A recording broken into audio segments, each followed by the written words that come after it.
Assalamu alaikum. Today we are going to cover first quiz of object oriented programming, that is CS304. So सबसे पहले आपके पास क्या question है? Dash is automatically called when the object is created. जब किसी भी class में like उसके इंट मेन में जाएं और ऑब्जेक्ट क्रिएट होना हो तो ऑटोमेटिकली क्या कॉल हो जाता है member function, data member, object या कंस्ट्रक्टर. तो इसकी करेक्ट ऑप्शन जो है वो डी है आपके पास, कंस्ट्रक्टर. और क्या होता है कि जब भी कोई ऑब्जेक्ट जो है वो क्रिएट हो तो कंस्ट्रक्टर जो है ऑटोमेटिकली कॉल हो जाता है, उसको कहते हैं डिफ़ॉल्ट कंस्ट्रक्टर. ठीक है. अच्छा, अब नेक्स्ट है आपके pass through dash objects communicate with outer world. अब जो ऑब्जेक्ट्स हैं किसी भी क्लास में वो आउटर वर्ल्ड के साथ जो है वो कैसे कम्युनिकेट करते हैं. इसकी करेक्ट ऑप्शन जो है वो आपके पास इंटरफेस है.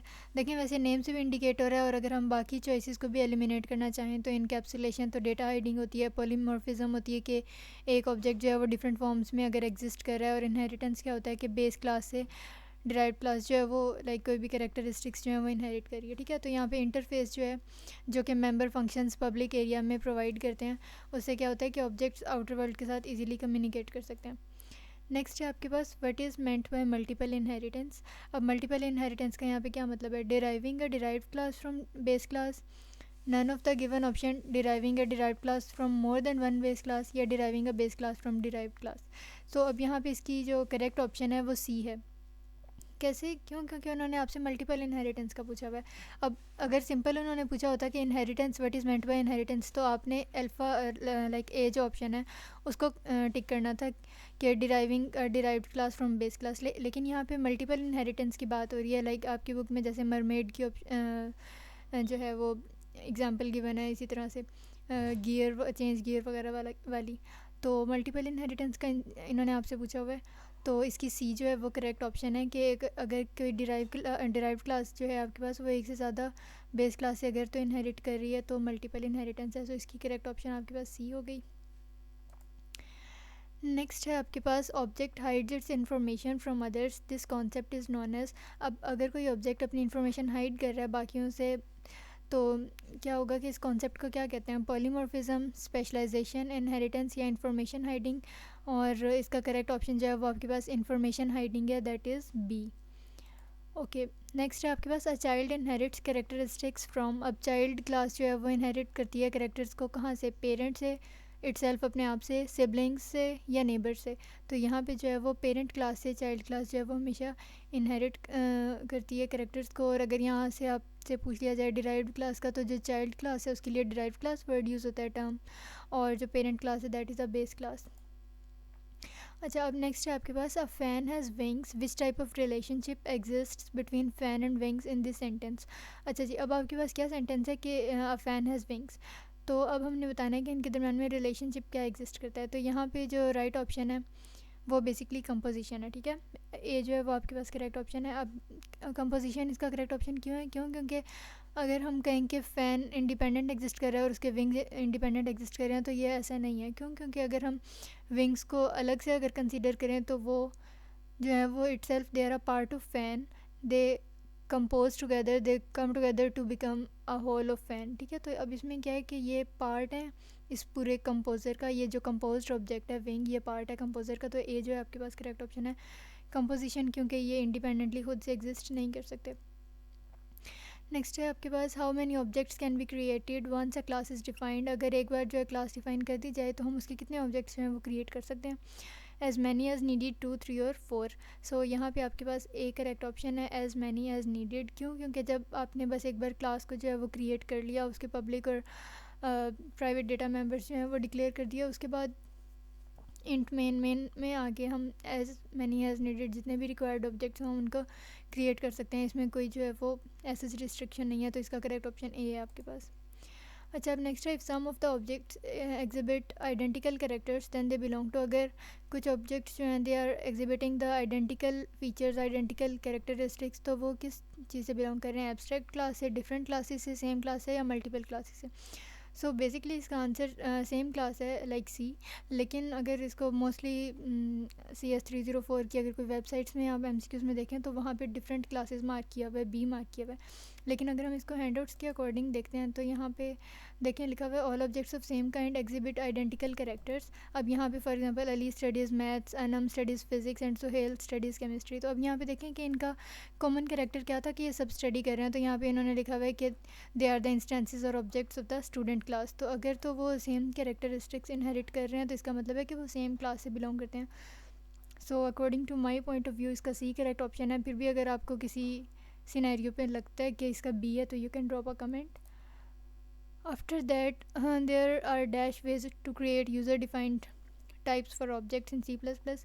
अब 3 4 2 1 यहाँ पे जो है आपके पास करेक्ट ऑप्शन सी है यानी कि 2। अब वो कौन से दो तरीके हैं जिनसे हम यूज़र डिफाइंड डेटा टाइप्स को क्रिएट कर सकते हैं C++ में?